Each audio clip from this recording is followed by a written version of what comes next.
এখন কোনো রকম কোনো ঘটনা ঘটলে প্লিজ দয়া করে আমাকে কেউ দোষ দেবেন না। টুটি চিপে ধরবেন বিজেপির রাজনৈতিক টুটি।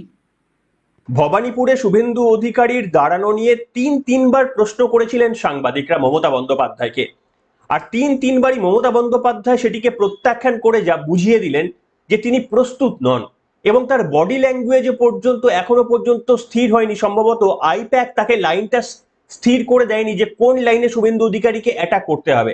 এমনকি একটা সময় তিনি বলেও বসলেন যে এটা আমার পার্সোনাল বিষয়। আমি অবাক হয়ে গেলাম, একজন রাজনৈতিক নেত্রী, তৃণমূলের সুপ্রিমো তথা রাজ্যের বর্তমান মুখ্যমন্ত্রী, তিনি তার কেন্দ্রে ভবানীপুরে বিরোধী দলনেতা, গতবার যিনি যার কাছে পরাজিত হয়েছিলেন, তিনি আবার মুখোমুখি তার বিরুদ্ধে।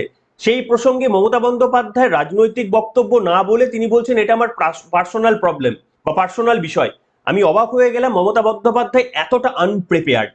কিন্তু আপনারা কি খেলাটা ধরতে পেরেছেন? গতকাল তৃণমূল কংগ্রেস 294টি নয় 291টি আসনের প্রার্থী ঘোষণা করে দিয়েছে।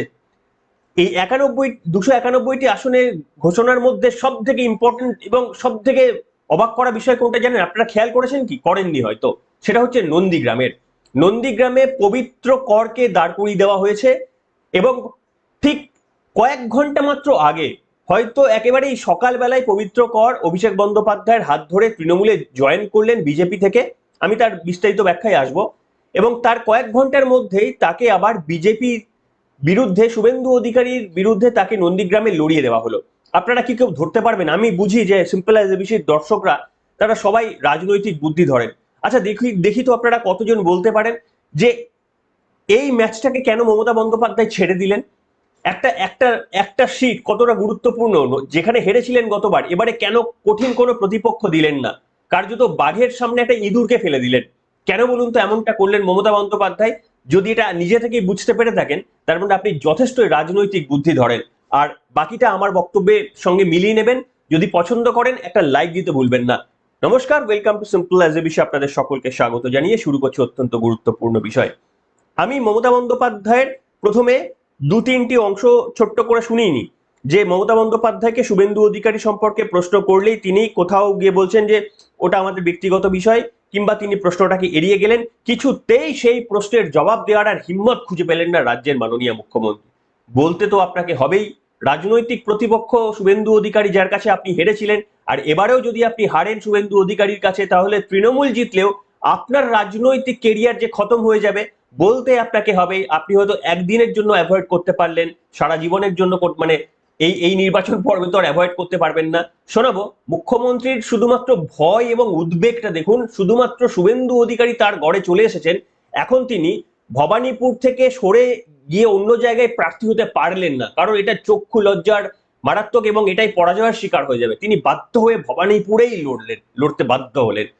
শোনাবো। 2-3টি প্রশ্ন করা হয়েছিল, 3টি রিজেক্ট করে দিলেন। শুনুন। কালকে বিজেপির একটা অংশ বার হয়েছে তালিকা, তো এমনি তো যা আছে ভবানীপুরে আপনার কেন্দ্রে। প্লিজ এটা নিয়ে কোশ্চেন করবেন না। অভিষেক লিস্টে পড়ে দিয়েছে, আমি দাঁড়াচ্ছি আমাদের পার্টির পক্ষ থেকে। জ্যোতি দিদি, আর একটা প্রশ্ন, সেটা হচ্ছে আপনার দলে প্রায় কয়েকশো জনপ্রিয় নেতা রয়েছে, কিন্তু সকলেই দেখছেন একটা করে আসনে লড়াই করছেন। অন্য একটি রাজনৈতিক দলে একজন জনপ্রিয় নেতা তথাকথিত, তিনি 2টি আসনে লড়াই করছেন, কি বলবেন? প্লিজ, আমি কেন অন্য পার্টি সম্বন্ধে কমেন্টস করতে যাব? সেটা জনগণ দেখবে। বারবার আপনাদের বলছি, অন্য দল সম্বন্ধে আমি কমেন্টস করি না, এটা আমার কাটিসি নয়। बोल रहा हूँ आज तक से भवानीपुर से शुभेंदु अधिकारी को खड़ा किया गया। Please don't ask me this question, it's a personal question. My party list I have announced. শুনলেন? 3টি প্রশ্নের 3টেই রিজেক্ট করে দিলেন। এমনকি একটা লাইন পর্যন্ত বললেন না যে হ্যাঁ আমরা দেখে নেব, মুখোমুখি লড়াই হবে, দেখে নেব, এবার কার দম দেখে নেব, গতবার তো লোডশেডিং করে জিতেছিলে, আমাদের তো কেস পেন্ডিং রয়েছে। একটা প্রশ্ন ওখানে বললেন না। মমতা বন্দ্যোপাধ্যায়ের এই বডি ল্যাঙ্গুয়েজটা তৃণমূল কংগ্রেসের পরাজয় ডেকে আনবে। দেওয়ালের গায়ে লিখে রাখুন, খাতায় লিখে রাখুন, আজকের ডেট দিয়ে আমি বলেছিলাম আপনাদের সামনে। এবার আমি আপনাদের একটা অদ্ভুত জিনিস দেখাচ্ছি, আমি জানি না আপনারা কেউ ধরতে পেরেছেন কিনা। পবিত্র কর, মাত্র কয়েক ঘন্টা আগে পবিত্র কর অভিষেক বন্দ্যোপাধ্যায়ের হাত ধরে তৃণমূলের পতাকা নিলেন। পবিত্র কর কিন্তু তৃণমূলেরই ছিলেন। 2020 সালে শুভেন্দু অধিকারী যখন অমিত শাহের মঞ্চে বিজেপি যোগদান করলেন, তার কিছু মাস আগে পবিত্র কর কিন্তু তৃণমূল ছেড়ে বিজেপিতেই যোগদান করেছিলেন। এবং এহেন পবিত্র কর, যিনি শুভেন্দু অধিকারী একদা ঘনিষ্ঠ বলে পরিচিত, তাকে হঠাৎ করে মাত্র কয়েক ঘন্টার আগে তাকে জয়েন করিয়ে শুভেন্দু অধিকারীর বিরুদ্ধে প্রার্থী করে দেওয়া হলো। আমি একটু ছোট্ট করে দেখিয়ে দিচ্ছি, কিন্তু এখানে এত একটা ইন্টারেস্টিং তথ্য লুকিয়ে রয়েছে, এখানে সব খেলা লুকিয়ে রয়েছে, শোনাবো, আগে এটা দেখে নিন।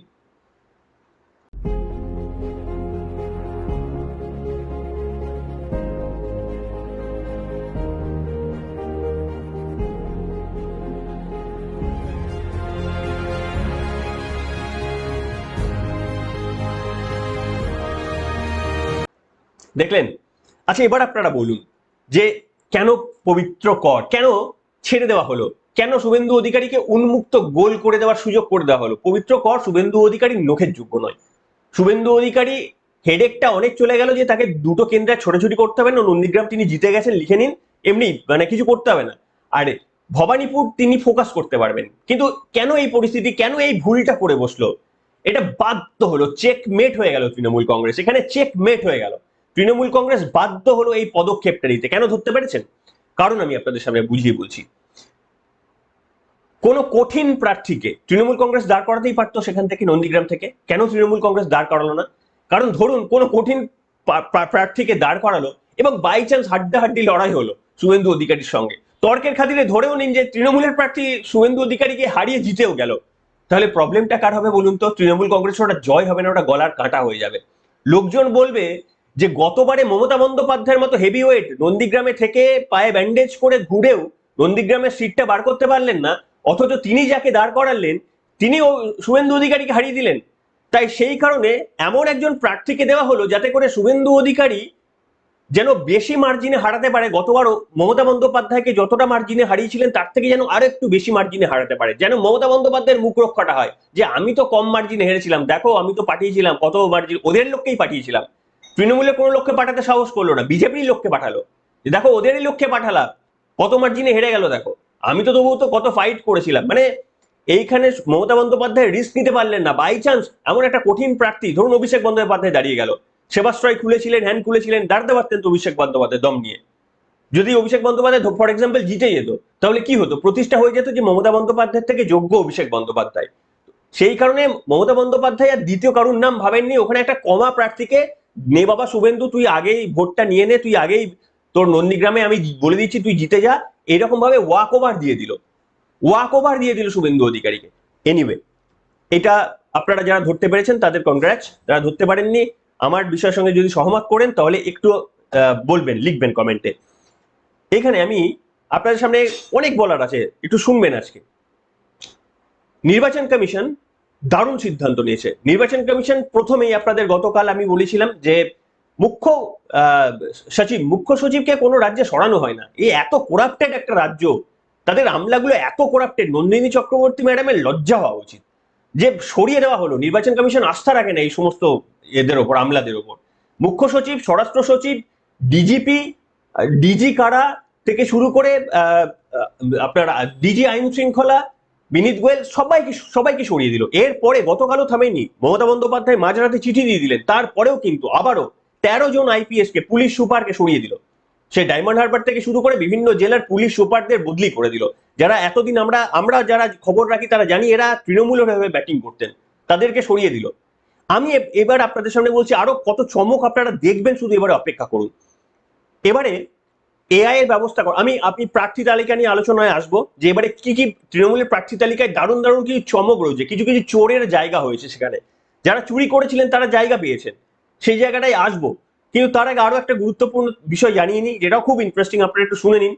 সেটা হচ্ছে যে এবারে আমি আপনাদের সামনে অনেক দিন আগে বলে দিয়েছিলাম, দেখুন আপনারা যারা আমার চ্যানেল শোনেন না তাদের অনেক আগে থেকে ইনফরমেশন পেয়ে যান, 1 মাস আগে থেকে আমি বলেছিলাম যে এবারে বুথের ভেতরে বুথের ভেতরে সেন্ট্রাল ফোর্সের জওয়ানরা থাকবে, বুথের বাইরেও থাকবে, এবারে ভেতরেও থাকবে। দেখুন এক সাংবাদিক বন্ধু এই প্রশ্নটাই করলেন, আমি শুনেছিলাম না আপনাদের যে এবারে থাকবে। দেখুন এক সাংবাদিক বন্ধু মমতা বন্দ্যোপাধ্যায়কে এই প্রশ্ন করলেন, মমতা বন্দ্যোপাধ্যায় বলছেন কোর্টে দেখা হবে, এটা হতে পারে না। শুনুন। দিদি, আমি যে প্রশ্নটা করতে যাচ্ছিলাম যে কালকে সিইও যখন প্রেস কনফারেন্স করলেন উনি বললেন বুথের ভেতরে এবারে সিআরপিএফ সমস্ত বিষয়টা কন্ট্রোল করবে। বুথের ভেতরে সিআরপিএফ নিশ্চয়ই ছাপ্পা করতে ঢুকবে না, যেটা বিহারে করেছে। সিআরপিএফ বুথের ভেতরে ঢুকতে পারে না, অ্যাজ পার ল। ওনার ইচ্ছে মতো সবকিছু হতে পারে না, এটা চ্যালেঞ্জ হবে কোর্টে।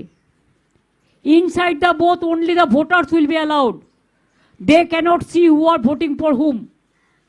They didn't have any moral right. I challenge this. দিদি, শুনলেন, শুধু এই একটা বিষয় নয়, আমি আপনাদের সামনে অনেক দিন আগে এই তথ্য জানিয়ে দিয়েছিলাম, সিম্পল অ্যাজ এবিসির যারা দর্শক তারা জেনে গিয়েছিলেন। এছাড়াও এআই প্রযুক্তিকে ব্যবহার করে এবারে কিন্তু চেষ্টা করা হচ্ছে দুটো সিসিটিভি ক্যামেরা, একটা সামনের দিকে বসানো অর্থাৎ দরজা থেকে সামনের দিকে, আর একটা উল্টো দিকে, কারা ঢুকছে আর কারা বেরোচ্ছে, এই দুটি পদক্ষেপই নোটিস করার জন্য। কেন করেছে নির্বাচন কমিশন? 2024-এর যে সিসিটিভি ক্যামেরা ফুটেজগুলো খতিয়ে দেখেছে, 2021 সালের যে সিসিটিভি ক্যামেরা ফুটেজগুলো খতিয়ে দেখেছে, সেখানে দেখা গেছে 30%-এ কোনো রকম ফুটেজ রেকর্ডই হয়নি। প্রথমের 1 ঘন্টা, লাস্টের 1 ঘন্টা, মধ্যে ব্ল্যাঙ্ক। এবং এছাড়াও বাকি যে 70% তার অধিকাংশতে হয়তো কখনো 2 ঘন্টার জন্য ফুটেজ নেই, কখনো 4 ঘন্টার জন্য ফুটেজ নেই, মানে ওই সময়টা কারচুপি করা হয়েছে। মানে আমরা শিওর এখানে যে এই লাস্ট 5 বছরে না একটা পরাজিত দল আমাদের শাসন ক্ষমতায় তারা কায়েম করলো। আপনারা কি জানেন, আমাদের দুর্ভাগ্য, আমাদের দেশের মানে দেশটা আমাদের কি বলবো, নির্বাচন কমিশনের এটা ব্যর্থতা যে গত লাস্ট 5 বছরে না তৃণমূল কংগ্রেস কিন্তু আমাদের ক্ষমতায় থাকার কথা ছিল না। এটা ডেফিনেটলি তৃণমূল কংগ্রেস আসে না, এখন প্রমাণিত হচ্ছে। 30% ক্যামেরা বন্ধ ছিল। ক্যামেরা বন্ধ কেন করেছিল? এবং বাকি যে ছিল সেখানেও কিন্তু ওই কখনো 3 ঘন্টার জন্য, কখনো 4 ঘন্টার জন্য ম্যাক্সিমাম বুথে সেগুলোকে বন্ধ করে রেখে দেওয়া হয়েছিল। এবার ভাবুন, এর এতটার পরেও তৃণমূল কংগ্রেস পেয়েছে 45%, বিজেপি পেয়েছে প্রায় 39 to 40%। এর পরেও 77টি আসন তারা জুটিয়ে নিয়েছিল। মানে এইগুলো যদি না করতেন, বিজেপির জয় গতবারই সুনিশ্চিত ছিল। কিন্তু এবারে কিন্তু মমতা বন্দ্যোপাধ্যায় এই কারণে এতটা ক্ষেপে গিয়েছেন, এতটা তিনি নির্বাচন কমিশনকে বিজেপির দালাল হ্যান বলে আক্রমণ করছেন। এবারে এআই এর প্রযুক্তি নিয়ে কি সাহায্য করা হবে জানেন? যে ধরুন আপনি তৃণমূল কংগ্রেসের হয়ে ধরুন আপনি 10টা ভোট দেবেন, আপনি বারবার ঢুকতে হবে আপনাকে। এআই প্রযুক্তি আপনার মুখটাকে প্রথমবার যখন ঢুকলেন সেটাকে ক্যাপচার করবে, আপনাকে ক্যাপচার করে আপনি বেরিয়ে আসলেন, কোনো প্রবলেম নেই। দ্বিতীয়বার যখন আপনি ঢুকতে যাবেন, এমন প্রযুক্তি ইমপ্লিমেন্ট করার কথা ভাবা হচ্ছে যে আপনার মুখটা দ্বিতীয়বার যখনই আপনি ঢুকতে যাবেন, এআই কি করবে, ওই দুটো ফেসের মধ্যে যদি রিকগনিশন করে দুটোকে একই পেয়ে যায়, তাহলে তাকে আইডেন্টিফাই করবে এবং সেই বুথের মধ্যে গিয়ে আইদার সেটাকে সাসপেন্ড করা হবে, সেটাকে ক্যান্সেল করা হবে, সেটাকে রিপোল করা হবে। মানে ফেস আইডেন্টিফিকেশন করা হচ্ছে যে কতবার ঢুকছে। আপনি 4 বার ঢুকতে পারেন। আননেসেসারি বুথের মধ্যে ঢুকলে কিন্তু এআই প্রযুক্তি ধরে সেটাকে আটকে দেওয়ার চেষ্টা করা হচ্ছে। নির্বাচন কমিশনের ওপর একটু শ্রদ্ধা আনুন, ভক্তি আনুন। মমতা বন্দ্যোপাধ্যায়ের ওপর শ্রদ্ধা ভক্তি অনেক করেছেন জীবনে। এবার একটু নির্বাচন কমিশন যারা আপনাদের রাইটসটা, ভোটার অধিকার, ওই একটা ছোট্ট অধিকার সংবিধান আপনাদের দিয়েছে, বাদ বাকি সব অধিকার তো আমাদের রাজনৈতিক নেতৃত্বরা নিয়ে চলে গেছে সবকিছু। মানে আতিশায্য, তাদের পরিবারের সন্তানরা কত ভালো থাকবে, তারা নিজেরা কত ভালো থাকবে, কত বড় বড় বাড়িতে উচ্চ অট্টালিকায় থাকবে, কত কি তাদের সিকিউরিটির জন্য কি থাকবে, বিদেশে কি ট্রিটমেন্ট পাবে, সব অধিকার তাদের জন্য রয়েছে। আমাদের শুধু এই একটি অধিকার, এই অধিকারটাও আপনারা নিজের স্ব-ইচ্ছায় ছেড়ে দিচ্ছেন যারা দুর্নীতি করবে তাদের কাছে। কেন এই দুর্নীতির প্রসঙ্গটা বললাম? আমি যদি ভুল না করি তাহলে গতকাল মমতা বন্দ্যোপাধ্যায়, অভিষেক বন্দ্যোপাধ্যায়, সুব্রত বক্সির সঙ্গে যখন তিনি পার্টি লিস্টটিকে বলছিলেন, কে লিস্ট প্রকাশ করছিলেন, তখন প্রথম নামটি, আমি যদি ভুল না করি, মেখলিগঞ্জের অঙ্কিতা অধিকারী, পরেশ অধিকারীর মেয়ে, যিনি দুর্নীতিগ্রস্ত, যার মেয়ে পর্যন্ত চাকরিটা ওনার বাবা পাইয়ে দিয়েছিল, মানে শিক্ষামন্ত্রী ছিলেন, তার বাবা পাইয়ে দিয়েছিল। সেই দুর্নীতিগ্রস্ত মেয়ে, তার কোর্টের হস্তক্ষেপে তার চাকরিটি পর্যন্ত চলে যায়। তিনি ছিলেন তৃণমূল কংগ্রেসের লিস্টে প্রথম নাম। এছাড়াও দুর্নীতিগ্রস্ত কারা এবারে তৃণমূল কংগ্রেসের হয়ে ব্যাটিং করতে নামছেন, আবারও আপনার আমার পরিবারের বা আপনার সমাজের পরিবারের টাকা ধ্বংস করতে নামছেন বা আমাদের প্রতারিত করতে নামছেন। জেল খাটা দাগি আসামিদের মধ্যে একজন জ্যোতিপ্রিয় মল্লিক, তিনি আবারও ব্যাটিং করতে নামছেন। রেশন দুর্নীতি মামলায় এতদিন ধরে জেল খাটলেন, আবারও তাকে টিকিট দেওয়া হয়েছে। আপনি ভেবে দেখুন, টিকিট কাকে দেওয়া হয়েছে? টিকিট দেওয়া হয়েছে দেগঙ্গা থেকে আনিসুর রহমান। রেশন দুর্নীতিতে সম্ভবত তারও জেল যাত্রা হয়েছিল বা তিনি অভিযুক্ত। আনিসুর রহমান, তিনি আবারও টিকিট পেয়েছেন। এরপরেও আপনারা বলুন যে এই রাজনৈতিক দলটি বলে যে তৃণমূল জিরো টলারেন্স, আবার দেখুন এদেরকে টিকিট দিয়েছে। আচ্ছা, এরপরে আমি কারা বাদ গেল একটু হাইলাইট করে দিই, যে বেশ ভালো মুখ মানে ভালো করে পরিচিত মুখ কারা বাদ গেলেন। একটা হচ্ছে বাদ যাওয়ার মধ্যে শুভ্রাংশু রায়, ঠিক আছে, মুকুল রায়ের পুত্র শুভ্রাংশু রায়, তাকে এক্সপেক্ট করা ছিল, তিনি বাদ গেছেন। মানে ঠিক আছে, আমার কিছু বলেন, আমি জাস্ট হাইলাইট করে আপনাদের জানাচ্ছি। রোগা কাঞ্চন, কাঞ্চন মল্লিক বাদ গেছেন, নিজেকে মানে বিরাট হিরো ভাবতে শুরু করে দিয়েছিলেন, ঠিক আছে, সোজা করে উচ্চারণ করতে পারেন না, বিরাট হিরো ভাবতে শুরু করে দিয়েছিলেন। চিরঞ্জিত অভিনেতা বাদ গিয়েছেন। সব থেকে মজার ব্যাপার হচ্ছে চুঁচুড়ার অসিত মজুমদার, জানেন তো, মানে বিরাট এই লাঠি সোটা নিয়ে মানে বেরিয়ে যায় বলে আর কি। মমতা বন্দ্যোপাধ্যায়কে খুশি করতে কি না করেছিল এই ব্যক্তিটি, তার নাম পর্যন্ত নেই, এবং তিনি নাকি দুঃখে বলেছেন যে পার্টি বাড়ি ছেড়ে দেবো, ঠিক আছে। এইগুলো মনোজ তিওয়ারি বোধহয় গতবার দাঁড়িয়েছিলেন, এবারও তার নাম দেখিনি আমি। ৭৪ জন বিধায়ক যারা গতবার ছিলেন এবারে নেই, কতটা দেউলিয়া অবস্থা, একটা ভাবমূর্তিটা কতটা জয়ী ৭৪ জনকে সরিয়ে দিল, মানে কতটা মানে একটা দল দেউলিয়া হয়ে যায়, তাদের ভাবমূর্তির কি অবস্থা করে রেখে দিয়েছে একটা রাজনৈতিক দল। ৭৪ জন মানে ৩৩%, তাদেরকে বাদ দিতে হলো, এবং ১৫ জন বিধায়ক তাদের কেন্দ্র থেকে সরিয়ে অন্য কেন্দ্রে দাঁড় করাতে হলো, কারণ তাদের কেন্দ্রে ভাবমূর্তি এতটাই বাজে হয়ে গেছে, কিন্তু ওই ছাড়া যাবে না, তাদেরকে কোনো কিছু মাথায় টিকি বাধা রয়ে গেছে, সেসব জানি কোন জায়গায় বাধা রয়ে গেছে, তাদেরকে অন্য কেন্দ্রে সরিয়ে দেওয়া হলো। এই পরিস্থিতিতে বলুন যে তৃণমূল কংগ্রেস কার্যত ওয়াক ওভার দেওয়া হলো কি হলো না। একটা রাজনৈতিক দলের মানে চতুর্থবার ক্ষমতায় নামছেন, বোঝাই গেল না প্রধান প্রতিপক্ষ বিরোধী দলনেতা শুভেন্দু অধিকারী, যার কাছে হেরেছিলেন, এবারে সুবর্ণ সুযোগ ছিল, 5 বছর পর তাকে হারানোর সুবর্ণ সুযোগ, মাঠে তাকে ওপেনলি গোলটা দিয়ে দেওয়া হলো গোল করার জন্য। মানে এখানেই তো পরিষ্কারভাবে তাদের আত্মবিশ্বাস যে তলানিতে, শুভেন্দু অধিকারীকে প্রতিরোধ করতে গেলে আরো তিনি বেপরোয়া ভাবে যে লড়বেন, সেই ভয়ে তৃণমূল কংগ্রেস সরে দিল একটা, এবং যে ব্যাখ্যা আপনাদের প্রথমেই দিলাম যে অন্য কেউ হারিয়ে দিলে মমতা বন্দ্যোপাধ্যায় চাপে পড়ে যাবে, মানে এটা প্রমাণ হয়ে যাবে মমতা বন্দ্যোপাধ্যায় থেকে তিনি বড় নেত্রী বা নেতৃত্ব, সেইটা একটা ব্যাপার। শুভেন্দু অধিকারী একটা বিরাট চান্স পেয়ে গেলেন, দুটো কেন্দ্রে তো একসঙ্গে লড়া অত সহজ ব্যাপার নয়।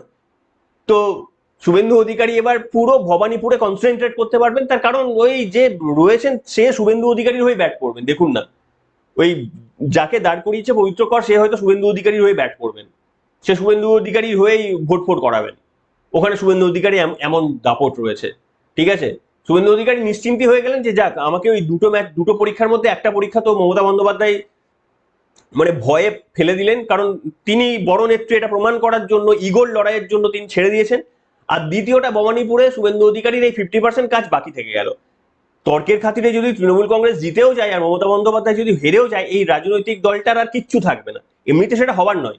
এবারে চিত্রনাট্যটা একেবারেই মানে কি বলবো, মমতা বন্দ্যোপাধ্যায় বা তৃণমূল কংগ্রেস যেটা সাজাতে শুরু করেছিল, সেটা একেবারেই একটা শুধু চান্স, যেটা গতকাল আমি আপনাদের সামনে বলেছিলাম। আমি এখানে আশঙ্কা প্রকাশ করছি, যে কোনো বিরোধী নেতৃত্বকে সজাগ থাকতে হবে যে কোনো রকম তৃণমূল যেখানে থাকবে 10 ফুট দূরে থাকবেন। আপনি কাছে গেলে, ওই মনে আছে, আমি ফুটবলটার নাম ভুলে যাচ্ছি, ব্রাজিলের ফুটবল নেইমার দেখবেন যে মানে আমরা দেখি ফুটবল বিশ্বকাপে যে টাচ পর্যন্ত হয়নি, তিনি 4-5 বার ঘুরে ভল্ট খেয়ে এরকম করে একটা পেনাল্টি আদায়ের চেষ্টা করেন। এবারে কিন্তু তৃণমূল কংগ্রেসের আর কোনো তো উপায় নেই, খেলা প্রায় এক্সট্রা টাইমে চলে গেছে, এই হারের শুধু সময়ের অপেক্ষা, রেফারি শুধু বাঁশিটা বাজাবে 4ঠা মে, তার আগে এই 3-4টে ভল্ট মেরে কোন একটা রাজনৈতিক নেতা বা নেত্রী তৃণমূল কংগ্রেসে তিনি একটা পেনাল্টি আদায় করার চেষ্টা করবেন। আমি বলবো যে একটু একটু তৃণমূল কংগ্রেসকে ছেড়ে কাছেও যাবেন না, কাছে গেলেও শুয়ে পড়ে বলবে যে আমাকে মেরেছে। দেখলেন না শশী পাঁজার কেসটা কি হলো, প্রথমে ইট ছুড়লেন, পরিষ্কারভাবে সিসিটিভিতে দেখা গেল ওদের বাড়ির ওই দিক থেকে ইট ছোড়া হচ্ছে, তারপরে এবারেই প্রথম প্রত্যুত্তর দেওয়া হয়েছে। আমি সেটাকে অ্যাকসেপ্টের বাহবা দিচ্ছি না, কিন্তু প্রত্যুত্তর দেওয়া হয়েছে এইবারে প্রথম। তো সেই কারণেই বলছি, বাকি নেতৃত্বদেরও বিজেপি নেতৃত্বকে বুঝে খেলতে হবে, কারণ একটু কাছ দিয়ে গেলেই পড়েই বলবে যে ব্যাস আমার মানে মাথা পেটে গেছে, হাত পেটে গেছে, কারণ এছাড়া আর দ্বিতীয় কোনো উপায় নেই। তৃণমূল কংগ্রেসের কোনো চান্স এবারে আর নেই। আপনাদের মতামত লিখে জানাবেন, আমার যে বিশ্লেষণগুলো আগে করেছি তার সঙ্গে দেখুন কিভাবে মিলছে। এটা আমাদের অন্তত একটু স্বস্তি যোগায় যে আপনাদের জন্য সঠিক তথ্যগুলো প্রত্যেকদিন কষ্ট করে নিয়ম করে তুলে আনতে পারি, এটাই আমাদের নিজেদের স্যাটিসফ্যাকশন। এবং আপনারা যেগুলো যখন সেগুলোকে অ্যাকসেপ্ট করেন, যেগুলো যখন বলেন কমেন্ট সেকশনের মধ্যে লেখেন, সেগুলো আমাদেরকে আরো বেশি ভালো লাগায়। একটু সাবস্ক্রাইব করবেন, যদি ভুলে গিয়ে থাকেন দয়া করে সাবস্ক্রাইবের বাটনটা প্রেস করে দেবেন। এখনকার মতো এখানেই।